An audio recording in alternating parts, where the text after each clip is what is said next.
සද්ධර්ම ශ්‍රවණාබිලාෂී ගුණබර වාසනාවන්ත පින්වත්නි,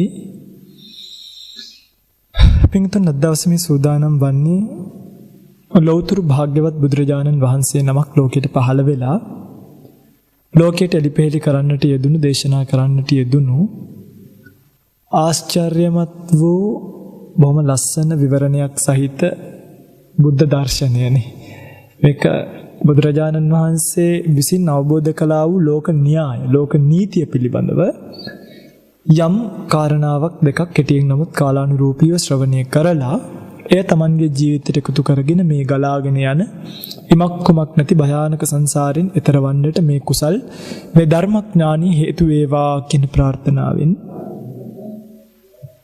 ධර්ම ශ්‍රවණය කරන්නට. පින්වත්නි, ඔබ දන්නවා මේ බුදුරජාණන් වහන්සේගේ ධර්මය කියන්නේ හරි අපූර්ව ධර්මයක්. මේ ධම ආපු බොහෝ අය අවසානයේ කියපු ගාතාවක් තියෙනවා, මේ අභික්කන්තං භෝගෝතම අභික්කන්තං භෝගෝතම. අහලා තියෙනවනේ, සය්‍යතාපි භෝගෝතම නික්කුජ්ජිතං වා උක්කුජ්ජය. යටිකුරු කරපු එක කොඩිකුරු කරා වගේ ස්වාමීන්. පටිච්චන්නං වා විවරය. වහලා තිබ්බ එකක් ඇරලා පෙන්නවා වගේ ස්වාමීන්. මූල් හස්සවා මග්ගං ආචික්කය. පාර වැරදිලා ගිය අපිට ඔබ වහන්සේ හරි පාරක් පෙන්නවා වගේ ස්වාමීන්. බලන්න මේ උදම් ඇනීම ඇතුලේ තියෙනවා මේ ධහමේ රහ මොකද්ද කියන එක. කෙනෙක්ට මේ බුදුබණ අහලා ඉවර වෙනකොට දැනෙන්න ඕනි කාරණාවක් තියෙනවා. ඒ තමයි අභික්කන්තං භෝගෝතම. ආශ්චර්යයි ස්වාමීනි, ආශ්චර්යයි. අනේ හරි මගේ ස්වාමීනි. අපිම කියනවානේ, අනේ හරියම ෂෝක් ස්වාමීන් වහන්සේ. එහෙම කියන්න බෑනේ. මේ කොයි වගේද ස්වාමීනි? සය්‍යතිදං හරියට අභික්කන්තං භෝගෝතම අභික්කන්තං කොයි වගේද ස්වාමීනි? මේ නික්කුජ්ජිතං වා උක්කුජ්ජය. යටිකුරු කරපු එකක් උඩිකුරු කරා වගේ ස්වාමීනි. වහල මෙහෙම අනිත් පැත්ත පෙරලලා තිබ්බ එකක් මෙහෙම කරා වගේ. වහල තිබ්බ එකක් ඇරලා පෙන්නවා වගේ ස්වාමීනි. පාර වැරදිලා ගියා අපිට හරි පාර පෙන්වනවා. මේ විදිහට ඔබට දැනෙන්න මේ ධහමේ මොකක් හරි රහක් තියෙන්න එපැයි. ඒ රහ මොකක්ද කියන එක හොයාගෙන යන අතරතුර අද දවසේ මේ උතුම් ධර්ම දේශනාව ඔබත් ශ්‍රවණය කරලා ලක්වැසි ලෝවැසි බොහෝ දෙනෙක්ටත් මේ ධර්ම දේශනාව ශ්‍රවණය කිරීමට අවකාශය සලසා දෙමින් ධර්ම දේශනාවේ විකාශන දායකත්වයෙන් කටයුතු කරන බව සිහිපත් කරලා තියෙනවා. ගම්පා අස්ගිරි වල්පොළ පදිංචිව සිටි රෝහිත දිසානායක පියාණන්ගේ තෙමස් පූර්ණ පින්කම වෙනුවෙන් මේ උතුම් ධර්ම දේශනාවට දායකත්වය ගෙන කටයුතු කරන බව භාර්යාවන ජානකී දිසානායක මහත්මිය සහ දරුවන් විසින් අරමුණු වශයෙන් මියගිය ඥාතීන්ට පින් අනුමෝදන් කරන්න සුජීවත්ව වාසය කරන පින්වතුන්ට නිදුක් නිරෝගී චිරජීවනයේ ප්‍රාර්ථනා කරගෙන ඒ වගේම විශේෂ අරමුණක් සිහිපත් කරලා තිනවා. තරමක් රෝගාතුරව වැඩ සිටින අපේ ගෞරවණීය අවසරයි නම සිහිපත් කරන්න පූජනීය කැටවල හේමාලෝක නායක ස්වාමීන් වහන්සේට ඉක්මන් නිදුක් නිරෝගී සුවය ලැබේවා කියලා ප්‍රාර්ථනාවෙන් අද දවසේ මේ උතුම් ධර්මදේශනාව සිදු කරන බව සිහිපත් කරලා තියෙනවා. පින් අනුමෝදන් කිරීම ධර්මදේශනාවෙන් අනතුරුව සිදු කිරීමට බලාපොරොත්තු වෙන කාලයේ ධර්මදේශනාවට යොමු කර ගන්නවා. පින්වත්නි, මේ සසර ගමන අපි ගෙවාගෙන යනකොට අපි තේරුම් ගන්න ඕන එකක් තමයි අපිට මේ ලැබිලා තියෙන මනුස්ස ජීවිතය කියන එක తాවකාලික අම්බලමක්. පැහැදිලිනේ. ඒ කියන්නේ අපි මේකේ සදාකලින් ආව නෙමෙයි. බොහොම ටික කාලයක් අවුරුදු 50ක් 60ක් 70ක් ජීවත් වෙලා අපිට මේ මනුස්ස ජීවිතයේ කියන රංගමඩලින් බැහැලා යන්න සිද්ධ වෙන දවසක් එනවා. ඒක අපි කාටත් පොදුයි. එතකොට ඒකට බය වෙලා වැඩක් නැහැ. දැන් අපි හිතමුකෝ ඊටාම් විශාල වසංගතයක් ලෝකෙ පැතිරීගෙන යනවා. අපි දැන් ඒකට බය වීමද කල යුත්තේ? අපි ඒකට බය වෙලා වැඩක් නැහැ. ඇයි? අපි කොහොමද මැරෙනවද නැද්ද? අපි කොහොමද මැරෙන්නේ? ඒක අද වුණත් හෙට වුණත් අනිද්දාට වුණත් කවද වුණත් වෙනවා. තව අවුරුද්දක් දෙකක් තුනක් හිටියා කියලා ලැබෙන ලොකු යහපතක් නැහැ. වෙන්නේ අවුරුදු දෙක තුනේ දුක් විඳින්න. මේ අසත්පුරුෂයට කන්න බොන්න දීලා නේද? මෙයාව රැකගෙන, මෙයාව නලෝගෙන, මෙයාට රිදෙනකොට ඉන්ජෙක්ෂන් ගහලා බල්ලෝ කෑවාම ඉන්ජෙක්ෂන් 20 ගාණක් ගස්සෝගෙන ඔය වගේ මෙයත් එක්ක නටනට ඉන්නවට තමයි ඒ කාලේ අපිට යන්නේ. ඒ නිසා ඒක ඉතින් අද වුණත් හෙට වුණත් අනිද්දා වුණත් කමක් නැහැ නේ කියන තැන වගේ පින්වතුන්ලා ඉන්න ඕනේ. හැබැයි මේ මරණය හොයාගෙන යන්න එපා. අද වුණත් කමක් නැත්නම් ඔන්න අද මැරෙනවා කියලා හිතාගෙන ඒවා ජීවිතය පිළිබඳව අනවබෝධයෙන් කරන දේවල්. දැන් මෙන්න මේ කතාව ඇත්තටම දැන් අපි ජීවත් වුණා, මං අවුරුදු 22ක් ගිහිව ජීවත් වුණා. ඒ ජීවිත කාලය ඇතුළෙම මගේ පින්වතුන්ලා විශ්වාස කරන්නකෝ අපිට දැනුන්නේ නැහැ නේ මලකවල් ඕන තරම් ගිහිල්ලා ඇති. කවදාවත් දැනුන්නේ නැහැ නේ අපිත් මැරෙන්න ඉන්නයි කියලා. ඒ වගේ පින්වතුන්ලාට එහෙම දැනලා තියෙනවද කලින්? නිකම් මේ බුදුදහම හෙන්න කලින් දැන් නම් ඔන්න ගියාට පස්සේ අපි කියනවා අනේ ඉතින් හැමෝටම උරුම ධර්මතාවයනේ අරකනේ මේකනේ මෙහෙමනේ කියලා. හැබැයි මේ ධහම එන්න කලින් දැන් මම දන්නන්නේ මගේ ජීවිතය ගැන අවුරුදු 22ක් කිහිව හිටියා. මලගෙවල් හොයාගෙන අඳුරන්නේ නැති මලගෙවල් වලත් යනවා ඉස්සෙල්ල. අඳුරන්නේ නැති මලගෙවල් වලත් ගිහිල්ලා ඉඳලා රැයවල් එළී වෙනකන් ඉඳලා 2 3 වල දාලා දවස් 2 3ක් ඉඳලා ආවට කවදාවත් හිතුනේ නෑ මේක හැමෝටම පොදු ධර්මයක් නේද? එහෙනම් මාත් මැරෙනවා නේද? මැරෙනවා නම් මේ ජීවත් වෙන්න දඟලන දැඟලිල්ලේ අර්ථය මොකද්ද? මොන දේ කරත් බේරෙන්න ක්‍රමයක් ඇත්තෙම නැත්තම් මරණින් රජකම් ලැබුවත් වැඩක් නෑ නේද? රජකමත් తాවකාලිකයි නේද? ඒ රජකම මේන්ටේන් කරන්න යුද්ධ කරලා අරව කරලා මේවා කරලා එක මේ ඩොකියුමන්ටරිස් හදලා මේ නම්බු නාම නිලනාම පවත්ව ගන්න යන ජීවිතය ස්ථිර නෑ නේද කියන එක මතක් වුණේම බුදු කෙනෙක්ගේ බණ ඇහුණාට පස්සේ. ඒක ඇත්තද නැද්ද? ඇත්ත. හැබැයි සිද්ධාර්ථ කුමාරයාට එහෙම නෑ. සිද්ධාර්ථ කුමාරයා මලකඳක් දැක්කාම කල්පනා කළා මේ චන්න මේ අපිටත් මේක වෙනවද? එහෙමයි. ඇත්තද කියලා කල්පනා කරානේ. මොකක්ද මම මේකට කරන්නේ? දැන් මහල්ලෙක් දැක්ක අබිනිෂ්ක්‍රමණය කළේ නෑනේ. කල්පනා කළා මොකක්ද මම මේකට කරන්නේ? ලෙඩෙක් දැක්කා අබිනිෂ්ක්‍රමණය කරන්නේ කල්පනා කළා මම මොකද්ද මේකට කරන්නේ? මලකඳක් දැක්කා මම මොකද්ද මේකට කරන්නේ? අන්න මහණෙක් දැක්කට පස්සේ තමයි තීරණය කරේ මෙහෙම ගිහිල්ලා මම මේකට විමුක්තියක් හොයනවා. මමත් හොයනවා. මමත් ගවේෂණය කරනවා කියලා තමයි මේ බුදු වෙන්න වීර්ය කරන්න පටන් ගත්තේ.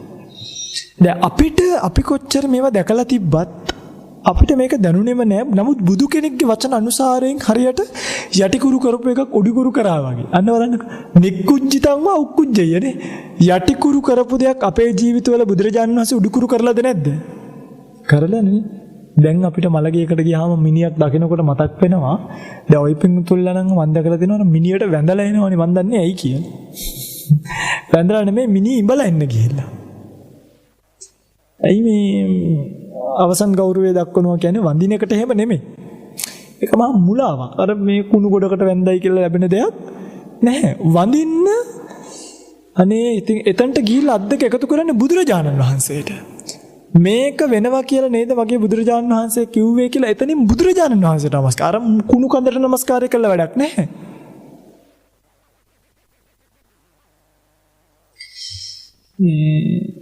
ඔන්න අරුම ගෞරවනීය ස්වාමීන් වහන්සේ නමක එකක්වත් නම් අනේ සාදු සාදු.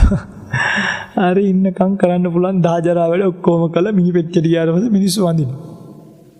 සමහරුන්ට දැන් බලන්නකෝ දැන් අපිට මලගේකට ගියාම කල්පනා වෙන හැටියක්. මොකද්ද කල්පනා වෙන්නේ? අප්පා මේක තමයි ජීවිතේ යථාර්ථය. අපිටත් අනිවාර්යෙන් මැරෙන්න වෙනවාමයි. ඔන්නෝම කල්පනා වෙන්න එපා. අපිටත් මැරෙන්න සිද්ධ වෙනවාමයි. එහෙනම් මේ ජීවිතේ හරි නිස්සාරයි.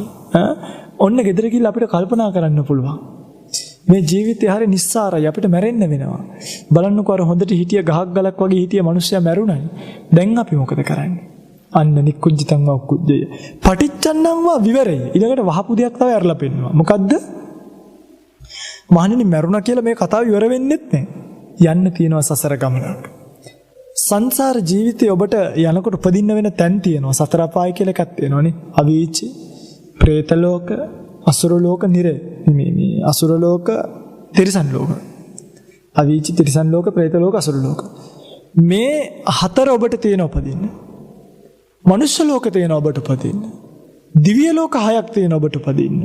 බ්‍රහ්ම ලෝක 16ක් තියෙන ඔබට උපදින්න. එක්තරා විදියකට මේකට කියන එක සක්වලක් කියලා. ඒ වගේ සක්වලවල් බොහෝ ප්‍රමාණයක් තියෙනවා. නේද? 1000ක් තියෙන තැනට කියනවා 1000න් වැඩි කරාම ආයිත් කියනවා විසහස්සි ලෝක ධාතුව කියලා. ඒක ආයි 1000න් වැඩි කරාම මහසහස්සි කියලා කියනවා. කෝටි ලක්ෂයක් වෙනකන් තියෙනවා. මේ තරම් තැන්වල අපිට ආයෙත් උපදින්න වෙනවා කියන එක පින්වත්නි මහා බියජනක කාරණාවක්. ඇයි කොහි යන්නද අර ලෝකාන්තරක නිරය කියලා එකක් තියෙනවා කියනවා පින්වත්නි. මේ සක්වලවල් තුනක් එකට එකතු වෙන තැන තමයි මේ ලෝකාන්තරක නිරය තියෙන්නේ. එතකොට අර දැන් අපි හිතමුකෝ පොල් ගෙඩි තුනක් මෙහෙම තිබ්බට පස්සේ මැද හිතෙනවනේ ગેප් එකක්. ඒ හිස්තනේ තමයි ඒ අවකාශය තමයි ලෝකාන්තරික නිරය කියන එක පිටලා තියෙන්නේ. ඒකේ ඉන්න සත්වයන්ට කල්ප ගාණක් යනකම් තමන්ගේ එහා පැත්තේ සතෙක් ඉන්නවද කියලාවත් පේන්නේ නැහැ කියනවා. කෑලි කපන්න පුළුවන් ඝන අඳුරේ ඉන්නේ. අතහැරලා වැටුණාට පස්සේ විශාල ලෝදිය ගංගාවලට වැටෙනවා කියනවා. මගේ කියන්නේ හිතන්නවා මේ වෙලාවේ මගේ පිංගුතුල ලෝකාන්තරික නරය ගැන හිතලා බලන්න. මේ නිරය ගැන මේ නරකය ගැන හිතලා බලන්න. සත්වෝ කී දෙනෙක් ලෝදිය හැලිවල් වල මේ වෙනකොට පිච්චෙනවද? අර කෙල්ලිලා වවුල්ලු වගේ නේද? කී දෙනෙක් සත්වෝ ඉන්නවද? අපි මේ බණ කියනවා බණ අහනවා කොච්චර සත්වයන්ට සසර වැරදිලා යනවා. කී දෙනෙක් ලෝකමු නිරයවල් වල දැන් අජාසත් රජතුමාගේ මේ වෙලාව ගන්න. ලෝකමු නිරේ අර පහලට අර ලෝදිය වල කොච්චර දුක් විඳිනවද කියලා ඔබ හිතන්නේ? දේවදත්ත ස්වාමීන් වහන්සේ මේ වෙලාවේ බලන්න මේ වෙලාවෙත් දේවදත්ත කියන නිරිසතා දුක් විඳිනවා. අත් දෙකේ මණික් කටුව ගාවට වෙනකම් බිත්තිය කැරිලා, ඔළුවේ නලල ගාවට වෙනකම් ඇරිලා, කකුල් දෙකේ ගොප් ඇට ගාවට වෙනකම් ඇරිලා. හෙල්ලෙන්නවත් බෑ. වම් පැත්තෙන් එක ගිනි ජාලාවක් එනවා. දකුණු පැත්තේ එක ගිනි ජාලාවක් එනවා. ඉස්සරහින් එක ගිනි ජාලාවක්, පිටිපස්සෙන් එක ගිනි ජාලාවක්. කල්පයක් එක දිගටම පැහෙන්න වෙනවා. ලේසි පහසි ගින්නකින් නෙමෙයි. ආයි නිරේ ගින්න ලේසිනේ. අර එක වෙලාවක රහතන් වහන්සේ නමකට මේ රහතන් වහන්සේ නමක් පෙන්නනවා මිලක්කතිස්ස වැද්දට මට මතක විදිහට නිරේ ගින්දර කොයි වගේද කියලා. මේ අපේ ලංකාවේ තියෙන ගින්දර ගෑස් වලින් එනවා වගේ ගින්නක් නෙමෙයි නිරේ එන්නේ. අමු දරගොඩක් ගහන්න කියනවා. අමු දරගොඩට 이르දියෙන් ධානයට සම්වැදිලා රහතන් වහන්සේ නිරයට කියලා ගිනි පුරුකක් අරන් ඉන්නේ. ගිනි පුපුරක්. පුපුරක් කියන්නේ නිලා කෝරුපත්තු කරද්දි ගිනි පුපුරු විසෙක් වෙන්නේ. පුපුරක් ගේන්නේ. ඔය පින්ගතෝලා ලිපට පිඹිද්දි ඉස්සර මේ පුපුරු විසෙක් වෙන්නේ ගිනි පුපුරු. අන්නේ ගිනි පුපුරක් ගේනවා. ගිනි පුපුරක් නියමල උඩට ගෙනල්ලා අපාය ගින්දර බලා ගන්න කියලා ගිනි පුපුර අර අමුදර ගොඩ උඩට දාද්දී අමුදර ගිනි ගන්නවද? අමුදර ලේසියෙන් ගිනි ගන්න යන්නේ නේ. අමුදර වලට පෙට්‍රල් දාලා ගෙන තිබ්බත් පෙට්‍රල් ටික ගිනි අරන් ඉවරුනහම ගින්න නෙමෙනවා. මේ ගිනි පුපුර අර දර ගොඩ උඩට වැටීමත් දර ගොඩ අලු වීමත් කියන දෙකම එක වෙලාවෙ සිද්ධ වුණා කිය. ඒකට අර ගිනි පුපුරේ සැර කොච්චර ඇද්ද? හිතන්න පුළුවන්ද? යොදුන් ගාණක් එහා තියලා ගිනි පුපුරක් කවුරු හරි දැක්කොත් අපායේ S2 ගැලවිලා බිමට වැටෙන්න තරම් ඒක ගිනි රස්නේ කියනවා. යොදුන් ගාණක් එහා ඉඳන් ගින්දර දිහා බලන්න බෑ අපායේ. ඔබ හිතන්නේ මේවා නෑ කියලා? අද සූර්යයා ගන්න. සූර්යයාට ලං වෙන්න කාටවත් බෑ. සූර්යයෙන් එන සූර්ය රශ්මිය ඒ තරම් ප්‍රබලයි. සූර්ය රශ්මිය කොච්චර ප්‍රබලද කියනවා අලු වෙලා යනවා ළඟට ගියොත්. අපි කිලෝමීටර බොහෝ ගාණක් ඈතින් තමයි ඉන්න වෙන්නේ. දැනට සූර්ය ගවේෂණය කියන එක. ඒ වගේ එහෙම තියනවා නම් අපායේ කොහොමද? ආමේ. අදටත් තියෙනවා ඉන්දියාවේ එක ගඟක් නර්මදා නදිය මට මතක විදිහට. මේ ගඟ මොකක්ද ගඟක් කියනවා. ඒ ගඟ උණු වතුර. එතනින් ඉන්නේ උණු වතුර කියනවා. කලක් ස්වාමීන් වහන්සේලා අහනවා ස්වාමීනි මේ උණු වතුර ගඟක් කියන්නේ බුදුරජාණන් වහන්සේ අහනවා ඒ කාලේ අදටත් ඉන්දියාවේ තියෙනවා මේ ගඟ රස්නී වතුර. මේ කොහින්ද එන්නේ? ඇවැත්තේ. ඕකෙන්නේ හිමාලයේ සීතු උල්පතකින් නම් කිව්වා. නේ ස්වාමීන් සීතු උල්පතකින් ඇවිල්ලා මෙච්ච රස්නේ කොහමද? ඇවිත්නේ ඔක වැටිලා තියෙනවා කියන අපායන් දෙකක් මැද්දේ. හිමාලයෙන් පටන් අරන් සීතල උල්පතකින් අපායන් දෙකක් මැද්දෙන් වැටිලා තියෙනවා කියනවා. අර අපායේ මැද්දෙන් එනකොට රත් වෙන රත්විල්ල තමයි උඩටම රත් වෙලා එන්නේ. අදටත් තියෙනවා. ඊළ බලන්න. මේ ඊළු කතා නෙමෙයි විනය පිටකේ මේ ගංගන විස්තරයක් තියෙනවා. එතකොට දැන් බලන්නකො අපායවල් කියන්නේ කොච්චර සත්‍යක්ද කියලා නේ. දැන් ඉස්සර මං හිතන් හිටියේ මේ අපි ඉන්නේ මේ ලෝක ගෝලයෙන් ඇතුලේ කියලා. රවුමේ ඇතුලේ කියලා හිතන් හිටියේ. කොහොමද එළියට යන්න කියලා කල්පනා කර කරත් හිටිය කාලයක් තිබ්බා. හැබැයි පස්සේ දැනගත්තේ අපි ඉන්නේ අර උඩ කෑල්ලේ කියලා, උඩ පොත්තේ කියලා. දැන් පොළව ඇතුළට මොනවද තියෙන්නේ කියලා කවුරුත් ගවේෂණය කළොත් අහුවෙන්නේ නිරය. කාට ප්‍රේසයෙන් ගවේෂණය කරන්න බෑ. අඩි ගානක් යනකොට රස්නෙට දාන හැම ටූල් හැම උපකරණයක්ම ගිනි අරගෙන විනාශ වෙනවා. එතකොට කොහොමද කියලා හිතන්න පොළවේ තියෙන රස්න තන්නේ කර මේ ගවේෂණය කරලා තියෙනවා. පොළව ගවේෂණය කරලා තියෙන විද්‍යාඥයෝ කියනවා යට තියෙන ගිනි කඳු වගේ ලාවා කියලා. ලාවා අහුවෙන්නේ කියනවා මහ පොළව යට. ඒ තමයි නිරයවන්. කොහොමද මේ වගේ තැනක උපදින්න උනොත් මගේ රත්තරන් පිංගත්. මගේ පිංගුතුලා හිතන්න මගේ පිංගුතුලා මම එක්කන් ගිහිල්ලා ගිනි අඟුරු අරගෙන අපේ පිංගුතුලා ගිනි අඟුරු වලින් වහනවා. පිංගුතුලාව දාලා ගිනි අඟුරු දානවා උඩින්.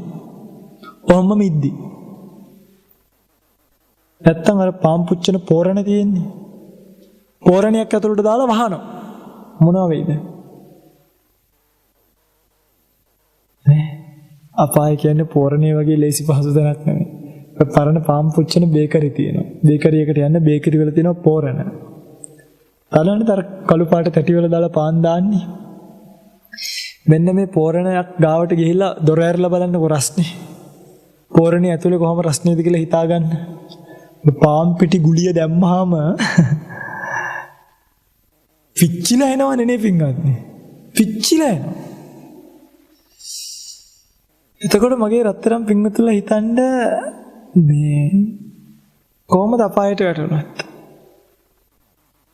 මේවගෙන දුක කියලා ඉවර කරන්න පුළුවන් කමක් නෑ. පරිස්සම් වෙන්න. ඒ වගේ සසරක් යන්න තියෙනවා. බුදුරණන් වහන්සේ තමයි ඒක පෙන්වුවේ. තිරිසන් ලෝකෙට වැටුණොත් තිරිසන් ලෝකෙත් ඔය වගේම දුකක් තියෙනවා. හරියට කන්න ටිකක් හොයාගන්න බෑ. ලෙඩකට දුකකට බේත් ටිකක් ගන්න බෑ. තුවාලයක් වුණොත් බේත් දාන්න කවුරුත් නැහැ. විවිධ තාඩන පීඩන මැද්ද කිසිම දැන් සමහරු මට ඇහිලා තියෙනවා මම අනේ ඉතින් ඒ වගේ තැනක බල්ලෙක් බූල් බල්ලෙක් වුණා නම් හොඳයි කියනවා. මේ මනුස්ස ජීවිතයට වඩා හොඳයි අන්න අර වගේ බූල් තියෙන බල්ලෙක් වුණා නම් කියලා. මම දැකලා තියෙන හැම කියනවා. ඒවා ඉතින් මේ තිරිසන් ලෝකේ ගැන දන්නේ නැතුව කියන කතා. ඉස්සර අපිත් හිතන් හිටියා කුරුල්ලෙක් වුණා නම් හොඳයි කියලා. බලු පැංචෙක් වුණා නම් හොඳයි කියලා. ඒ විදිහේ දර කුරුල්ලා තනින් තනට පියාඹගෙන යනවා. බල්ලා ඔහේ වැටිලා නිදහසේ ඉන්නවා. ඕන තැනක නිදා ගන්නවා. හැබැයි මේකේ භයානකම තේරුම් ගත්තාම තමයි තේරුනේ මේක කොච්චර භයානකද කියලා. ඇයි පින්වත් කණ්ඩ ටිකක් හොයාගෙන කූඩු වලට වෙලා එහෙම ඉන්න වෙනවනේ. ඒකනේ ස්වභාවය. ඒක ඒගොල්ලන්ගේ හැටිනේ. ඊළඟට අපි ගත්තාම කිනි තුල්ලෙක් ඇඟේ එල්ලුණාම නේද මොන තරම් පීඩාවක්ද කියලා බලන්න. කටු කොච්චර ඇනෙනවද කියලා බලන්න. උන් සරප්පු දානවද? ඔය හරක් වෙලා නාස්ලනු දානකොට කොච්චර අමාරුද? හංවඩු ගහනකොට කොච්චර අමාරුද? කොච්චර ළමයින්ට බරාදින්න වෙලාවද කපුට බලන්න. කපුට කොච්චර කෑවත් බඩ පිරෙන්නේ නැහැ කියන මොන කර්මයක් දැනේ. ගොළු බෙල්ල බලන්න කොච්චර ඉන්නවද කටු කැඩිලා. පත්තය හකරලා බලන්න කොච්චර ඉන්නවද චප්ප වෙලා ගිහිල්ලා. මොනරු බලන්න කොච්චර ඉන්නවද අර හයිවේ වල පාරේ වැදිලා. බල්ලෝ බලන්න කොච්චර ඉන්නවද පාරේ මගේ හැප්පිලා. මේව සංසාර ජීවිතයක් අපිට යන්න තියෙනවා.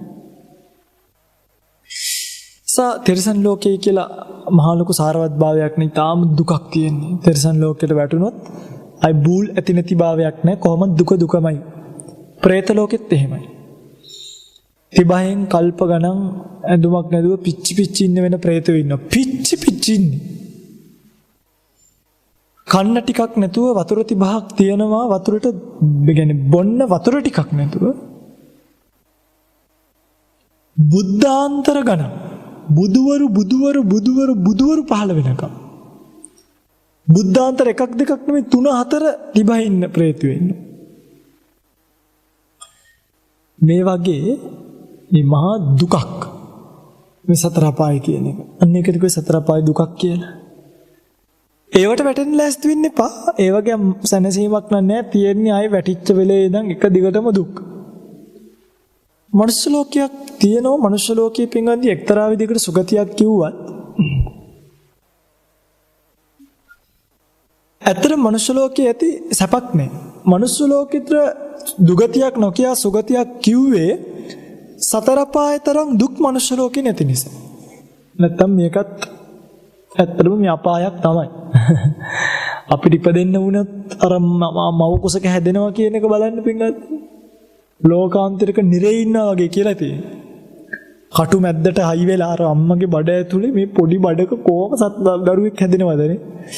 එයාට අර හිර වෙලා ඉන්න වෙලාවද මෙහෙම වකුටු ගහිලා වක් වෙලා මාස ගාණක් ඉන්න වෙන එක සැපයිද දුකයිද?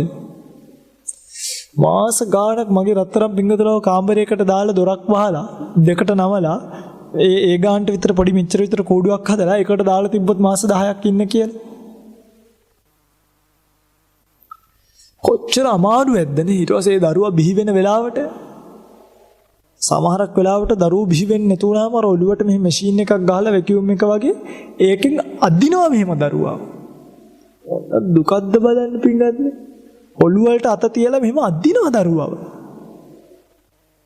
එහෙම අපි ඉපදුනේ මේ ලෝකෙට. අර පෙකිනි වල කපලා අයියෝ ජරා ගොඩ නේද පිංගත්තේ. ජරාව නෙමෙයිද පිංගත්නේ.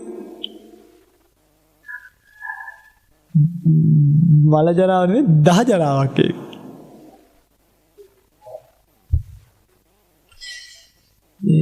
එහෙම ඉපදිලා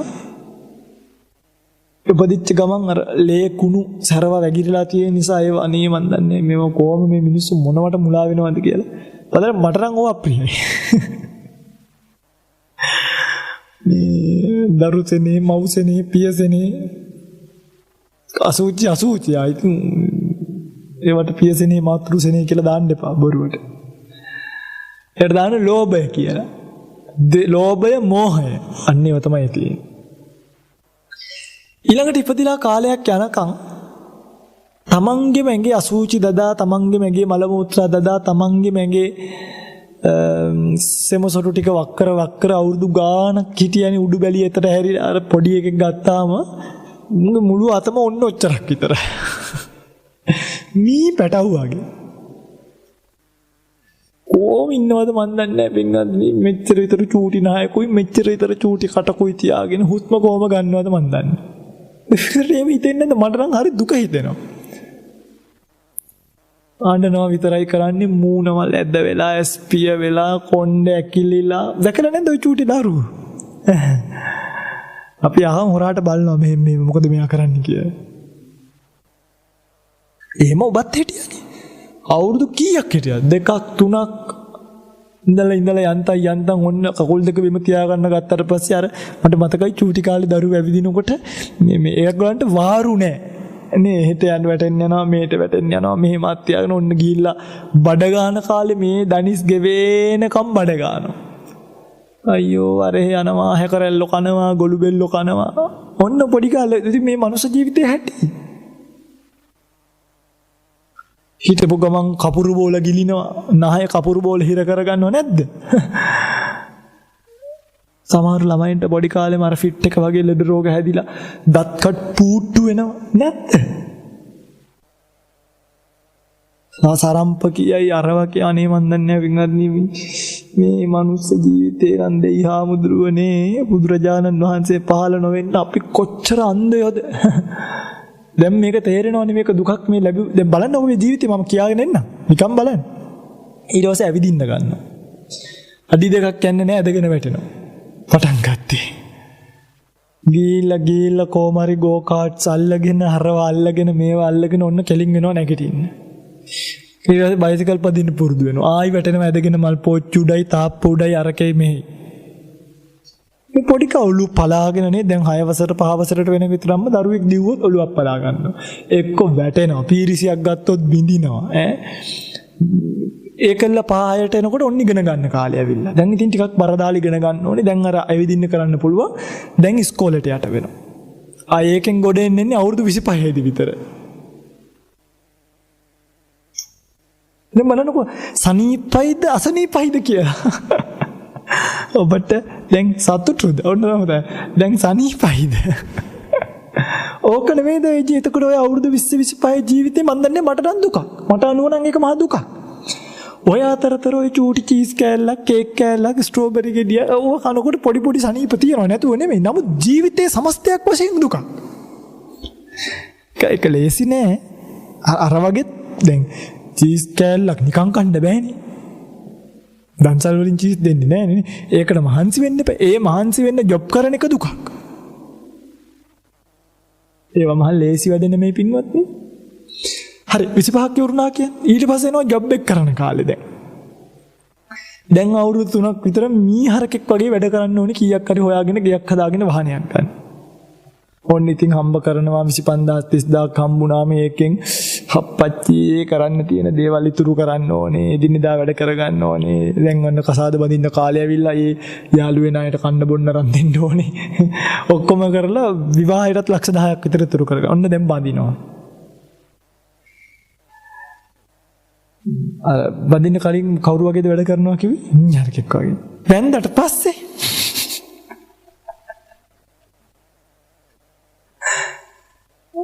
නේද? ඊළඟ පිංගනි ඉතින් ගැලවිල්ලක් නැහැ. වැඩට යනවා අර බත් පාර්සලයකුත් බැඳගෙන අනේ අප්පච්චි මෙන්න මෙච්චර විතර හාල් තියෙන බත් එකකුත් බැඳගෙන ගිහිල්ලා ඕක උදේටත් ඒකම කාලා දවල්ටත් සීතල වෙලා ඒකම ලන්ච් සීට් එක දිගහැරගෙන කොහොම හරි වතුරත් එක්ක කාලා හවස් වෙනකම්ම කාලා දැන් hina වෙන්න එපා.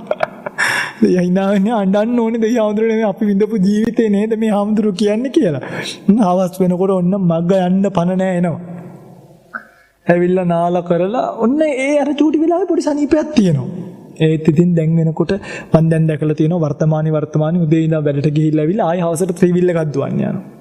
අවුරුදු 20 ගාණක් අර හමුදාවක හරි කොයි හරි වැඩ කරලා ගෙදර ඇවිල්ලා ආයෙත් දැන් ගෙදර ඉන්න තියෙනවා. දැන් දැන් රිටයර් වුණානේ දැන් නිදහසේ ඉන්න ඕනේ කියලා. ගුරුවරියක් ආවොත් ආයෙ ටියුෂන් පටන් ගන්නවා. ලෝයර් කෙනෙක් ආවොත් කියනවා ඉතින් ලෝයර් කෙනෙක් එයා ලෝ ක්ලාසස් පටන් ගන්නවා. හරි හමුදාව කෙනෙක් ආවොත් ආයෙ සිකියුරිටි ජොබ් එකක් හරි කරන්න වෙනවා. නැත්තම් ජීවත් වෙන්න බෑ. නැරෙන්න කඹුරලා හදපු ජීවිත දැන් මම කියන්නේ මට නෑන්න ඕන කෙනෙක් ඔය පින්වතුන්ලගේ මහත්තයයි නෝනයි දරුවයි කඹුරලා කන්න බොන්න දීලා අවසානට ලැබිලා තියෙන ජීවිතය බලන්නකෝ. වයසට ගිය කොණ්ඩ පේන්නේ නැති ඇස් ඇහෙන්නේ නැති කන් නැකිට ගන්න බැරි කකුල් ඇවිද ගන්න බැරි දනිස්. තව ටිකක් කල් යනකොට ඉන්න තැනින් නැගිටින්න බෑ. නැගිට්ටාම ආයෙත් වැටෙන්න පුළුවන්. කාගේ හරි අතක් ඕනේ නැගිට ගන්න. ඔන්න ජීවිතේ අවසානේ. දැන් මහන්සි වෙලා අවසානයේදී බෑග් එකකුත් පටවගෙන ස්පිරිතාලේ යනවා. ඔන්න ඊට පස්සේ දිය වැඩියාව හැදිලා. අර දැන් මහන්සි වෙච්ච කාලේ ඉවර වෙද්දී දැන් දරුවෝ ලොකු වෙනකොට දරුවෝ ලැබෙනවා. ඒගොල්ලන්ට ඉස්කෝලේ හොයන්න දුවන්න ඕන. අර ඉස්කෝලේ දෙන්න බෑ කියනකොට අර හදුවනවා. ඒ දෙන්න බෑ කියනකොට ඔළුවේ අත් දෙක ගහගෙන වෙන ඉස්කෝලයක් බලනවා. කොහොම හරි සිස්සත් පාස් කරගෙන වෙන ඉස්කෝලයකට දාන්න දඟලනවා. ඒකට දරුවට ස්විමින් කරන්න ඕනේ කියනකොට ඒකට බඩු අරන් දෙන්න ඕනේ. ක්‍රිකට් ගහන්න ඕනේ කියනකොට ඒකට බඩු අරන් දෙන්න ඕනේ. කැඩට් කරන්න ඕනේ කියනකොට ඒකට බඩු අරන් දෙන්න ඕනේ. ස්කවුටින් කරන්න ඕනේ කියනකොට ඒකට බඩු අරන් දෙන්න ඕනේ. බැඩ්මින්ටන් ගහන්න ඕනේ කියනකොට ඒකට රැකට්ස් අරන් දෙන්න ඕනේ. ලේසි නෑ පින්වතුනි. ෆුට්බෝල් ගහන්න ඕනේ කියනකොට ඒකට නී ගාඩ්ස් ෆුට්බෝල්ස් අරන් දෙන්න ඕනේ. ඉතින් මේ ජීවිතේම තාත්තා ඊට පස්සේ ණය වෙනවා. ආයි ඒ ණය ගෙවන්න ඕනේ. තාත්තා ඊට පස්සේ මිරිකෙනවා. ප්‍රශ්න වලින් බේරෙන්න බැලුව අරක්කු බොන්න පටන් ගන්නවා. ගෙදර මත්පැන් බීලා හවසට එද්දී ජීවිතේ වෙනස් වෙලා ටික. දරුවෝ අනාථ වෙලා එහෙන්. ජීවිතේ ඔක්කොම අච්චාරුවක්. අවසාන වෙනකොට ගොඩ ගන්න බැරි ප්‍රශ්න රසක පැටලෙනවා. ගොඩ එන්න පුළුවන්ද කියලා බලන්න නරක බිස්නස් එකක් කරලා බලනවා. ඒකට පොලිසියෙන් අහු වෙනවා. අවුරුදු ගාණක් ඊට පස්සේ අරහේ තැපලා එන්න ඕනේ ගිහිල්ලා. අස්වරේස් දාන්න යනවා, සූදු ගහන්න යනවා. ඒ වගේ ණය වෙනවා, බය වෙනවා. මොකද්ද පින්වත්නි මේ ජීවිතයේ අර්ථය? තේරෙන්නේ නැත්නම් මේ මහා කියන්න වචන නෑ මේකට ඇත්තටම. මේක මහා දහ ජරා ජීවිතයක්. මේක අභිනන්දනය කරන්න එපා. පිළිකුල් කරන්නේ. ආයි මිනිස්සෙක් වුණත් ආයි ඔය ටිකමද නැද්ද? ඒ නිසා ආයි වෙලා වැඩකුත් නැහැ. ආයි වුණත් ආයි මේකමයි. ආයි වුණත් ආයි මේකමයි. ආයි වුණත් ආයි මේකමයි. දැන් මේ 60යි 80000ක් එකක් එහෙම ලැබුණොත් බුදුහත් අප්පච්චි. දැන් 60ක් ලැබිලා 11ක් ඉස්කෝලේ ගියා නම් 80000ක් ලැබුණොත් 25000ක් විතර ඉස්කෝලේ යන්න වෙනවා.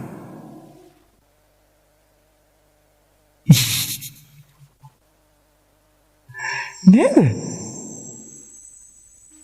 ඒ නිසා මේකේ ආයුෂ මදි ආයුෂ හොඳට තියෙන එකට යන්න ඕනේ එහෙම හිතන්න එපා. දැන් මේ එහෙමනේ 35000ක් පඩි ගන්න කෙනා මාසෙ 35000ට වැඩ කරනවා. ලක්ෂ 35ක් පඩි ගන්න කෙනා මාසෙට ලක්ෂ 35 වැඩ කරනවා. 35000ක් පඩි ගන්න කෙනාගේ දරුවගේ ඉස්කෝලේට මාසෙට යන්නේ 10000යි නම් ලක්ෂ 35ක් ගන්න එක්කෙනාගේ දරුවගේ ඉස්කෝලේට මාසෙට ලක්ෂ 10ක් නිකම්ම ගිහිල්ලා. ඒ කට්ටියගේ හැකියාවන් මත ඒ ඉස්කෝලවල වලට දාගෙන එතකොට අරයත් මෙයත් එකම දුක දෙආකාරයකින් විඳිනවා. එක්කෙනෙක් කාර්යකේ ගිහිල්ලා ඒ දුක විඳිනවා, එක්කෙනෙක් තේවිලකේ ගිහිල්ලා ඒ දුක විඳිනවා. ඔය පින්වතුන්ලා හිතන්න එපා කාර්යක යන කෙනාට සැප කියලා. එයාගේ ෆිනෑන්ස්, තෙල්, ඉන්ෂුරන්ස් නැත්නම් ප්‍රශ්න තියෙනවා. ත්‍රිවිල්ලකේ යන කෙනාට ඒක සාපේක්ෂව තියෙනවා වෙනත් ආකාරයකට. ත්‍රිවිල්ලකේ යන කෙනා කාර්යක දිහා බලලා හිතනවා මට නෑනේ මේ වගේ කාර් එකක් කියලා. කාර්යක යන කෙනා ත්‍රිවිල්ලක දිහා බලලා මේ කාර්යක දීලා අර වගේ එකක් තියාගත්තා නම් ඉවරයි කියලා. එනිසා පින්වත් ජීවිතය අර හැම සැප නැහැ. ජීවිතේ දුකක්. ජීවිතය අවසාන ඔය ඔක්කොම ඔට්ටු වෙලා අවසාන කාලය වෙනකොට ඔන්න ක්ලිනික් යන්න පටන් ගන්නවා. ඒ යන අතරතුර වකුගඩුවක් නරක් වෙලා කිව්වොත් ජීවිතේ එතනින් එහාට ඉවරයි. අක්මාව දැන් නරක් වෙලා අම්මේ මෙහෙමයි කියලා කිව්වොත් ඉවරයි. පිළිකාවක් හැදුණා කිව්වොත් ගෙදරින් යන්නේ මලකඳක් වෙලා. පිළිකාවක් හැදුණා කිව්වොත් පිළිකා රෝහලට යන රෝගියෙක් ඒකෙන් යන්නේ මලකඳක් වෙලා. ඒකයි පිළිකා රෝහල කියන නම අයින් කරලා අපේක්ෂා රෝහල කියන නම දැම්මේ. සමීක්ෂණයක් කළයි ගෙදරින් පිළිකා රෝගයක් හැදිච්ච සත්වයා රෝහලට යන්නේ මැරිලා 90ක් විතර. දැන් කොවිඩ් ගන්න. කොවිඩ් හැදුණා කියලා ඇම්බියුලන්ස් එකකට නගින්න කොහම මිනිස්සු ඇයි දැන් මේ අපේ අය පැනලා යන්නේ? ඇයි මේ උද්ඝෝෂණය කරන්නේ? දැන් ඔය විතර දකින්න තියෙන මාත් දැක්ක පහුගිය දවස්වල මට පෙන්නුවා ඉතින් කවුරුවත් එන්නන අපි දකින්න. ඇයි මේ දුවන්නේ? ඒ මිනිස්සු හිතන්නේ මැරෙන්න යනවා කියලා.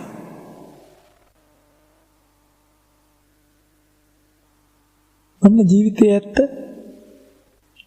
හදිසියවත් ගෙදර කෙනෙකුට පොසිටිව් කියලා කිව්වොත් එහෙම මල මැරුණා කියලා අඬනවද මොකද්ද පින්වන්නේ මේ කෝලම? අඬනවා, දොඩනවා, මලගෙවල් වගේ ගෙවල් නිකන්. මේ කියන්නේ මේ කාලේ මේ අපිට මේ හොඳ පාඩම්. ඒ නිසා ජීවිතය ඇත්ත මේක. අවසානෙට යනකොට ඊට පස්සේ ඕම ගිහිල්ලා ඔය මොනවත් දෙයක් නොහැදුනත් ජරාව කියන කොබ තවනවා පින්වත්නි. එදාට ස්පිරිතාලයක වැටිලා දුක් විඳින්න සිද්ධ වෙනවාමයි. ඔක්සිජන් ගහගෙන කැනියුල ගහලා අර කැනියුල එකක් ගැව්වම කොච්චර අමාරුදනේ. අප්පෝ ගලවලත් දවස් 3ක් විතර දෙනවා. මේ ඇඟ කපලා මැහුම් ගහනවනේ පින්වත්නි. නූල් වලින් මහනවා කිව්වම මේ ඇඟට කොච්චර පීඩාවක් දෙනවද බලන්න. මේක කපලා ඇතුලේ තියෙන හෘද වස්තු එළියට අරගෙන ඒක ඔපරේට් කරලා ආයිත් ඇතුලට දානවා කිව්වහම අර ඇඟේ ඇතුලේ නෑ අර අපෙන්ඩිසයිස් කියලා රෝගයක් තියෙන හැදුනහම මෙහෙම කළා කෑලි කපලා අයින් කරනවා. ඒ වෙනුවට මොකෝ shopping bag දාන්නේ ඇතුලට. මේ ඇඟත් එක්ක කරන යුද්ධේ අවසානයේදී බල්ලෙක් වගේ මැරලා යනවා. ඊට පස්සේ අන්න මෝචරියක් ගාවට යන ඉතුරු ටික බලාගන්න. පොඩි ටයිල් කෑල්ලක දාලා කෑලි කපලා පරණ අර ලේ වැగిරිච්ච ඉඳිකටු වලින් මහලා ඉඳිකටු වැగిරිච්ච ලේ වැగిරිච්ච කතුරු වලින් කපලා අර වයින් කළා මේ වයින් කළා ගෙදර මිනිහ එවනවා ගෙදරට. මට මේ ඉපරේද දැක්කා ඉන්ටර්විව් එකක් කරලා තිබ්බ කවුරු හරි YouTube නාලිකාවකින් මේ මෝචරියක කෙනෙක් එක්ක මේ ළඟකදී මගේ පින්වතුන්ලා කියන්නේ පින්වතුනි ඔබ දන්නවද මේ මිනිස්සයා කියනවා මාර ලස්සන කතාවක්. මගේ කනට ඒක මාර විදියට බෝල්ඩ් වෙලා වැදුනා. කවුරු මොන සෙල්ලම එළිය දැම්මත් මෙතනට එන්නේ අසුචි කුණු ගොඩක් බවට පත් වෙලා. ඒ මිනිස්සු සමහර දරුවෝ ස්පිරිතාල අම්මගේ ඇඟ සෝදන්නේ කොස්සෙන් කියනවා. අතින් අල්ලන්න අප්‍රියාකමට කොස්සෙන් හොදලවන්නේ කියනවා. හැබැයි මෙතනට ආවම අපි ඒ ඔක්කොම අතින් ඇදලා දානකොට අපි දකිනවා කවුරු කොයි කෝලම එළියේ නැටුවත් වයස් ભેදයක් නැහැ. පන්ති ભેදයක් නැහැ. ධනවත්ද දුප්පත්ද කියලා එකක් නැහැ. අන්න යටට ගෙනල්ලා යට ඉඳන් උඩට එන්නේ. යටට ගෙනල්ලා මිනිය දැම්මට පස්සේ හර්ස් එකේ ගේන්නේ. හර්ස් එකේ දැම්මට පස්සේ උඩට වෙනකල් ලණුවකින් මිනිය ඇදලා මිනිය අර ටයිල් කෑලි උඩට දාගෙන කපල කෑලිල්ලේ හැම තැනම හරක් මරන තැන වගේ කපල අවසානයේදී මිනි පෙට්ටියකට දාලා ගෙදර වෙනවා. දවස් 3යි මිනිය කළු වෙනකොට එක්ක වල දානවා එක්ක පුච්චිලා. මේ තමයි මනුස්ස ජීවිතය අර්ථය.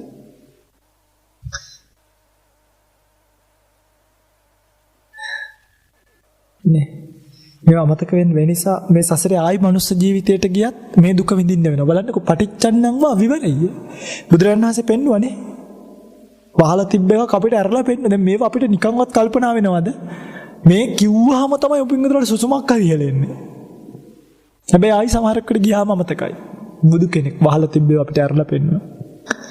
ආයි දිව්‍ය තලයකට ගියත් බ්‍රහ්ම තලයකට ගියත් වැඩක් නෑ. ඒ ඔක්කොම අස්තීර නිස්සාර තැන්. සසර භයානකයි යන්න එපා. පටිච්චන්නං වා විවරය. එහෙනම් මොකද කරන්න ඕනේ? එහෙනම් මොකද කරන්න ඕනේ? මේ ලැබිච්ච මනුස්ස ජීවිතේ තව ටික කාලයයි. ඒ කාලය වෙනකොට මම මේ කියපු දේවල් ඔක්කොටම මුණ දෙන්න වෙනවා. ඒ නිසා මගේ රත්තරන් පින්වතුන්ලා මතක තියාගන්න. මගේ රත්තරන් පින්වතුන්ලා මේ හිත රකින්න. මොකද්ද කරන්න ඕනේ? හිත රකින්න. ඒක තමයි අංක 1. සුදුද්දසං සුනීපුණං යත්ත කාම නිපාතිනං. මේ හිතේ ස්වභාවය තමයි කාමයන් මැත්තේ වැටෙන එක. කාමයන් මැත්තේ වැටෙන මේ හිත රකින්න ඔබට පුළුවන් නම් මොනවයින්? තණ්හා කරන්න එපා. මේ ජීවිතේට මේ ඔබේ ජීවිතේට තණ්හා කරන්න එපා. මේ ජීවිතේට වස්තු සම්පත් එකතු පාදා කරගත්ත ලක්ෂ 50ක් 100ක් පොතක දාගත්ත කියලා වැඩක් නැහැ. මං කියන්නේ ඩිපොසිට් එකක් දාලා පොලියෙන් ජීවත් වෙනවා කියන එකට යන්න එපා කියලා නෙමෙයි. ඒක කමක් නැහැ. පොතේ දාලා බහිරවේ වගේ රැකලා වැඩක් නැහැ.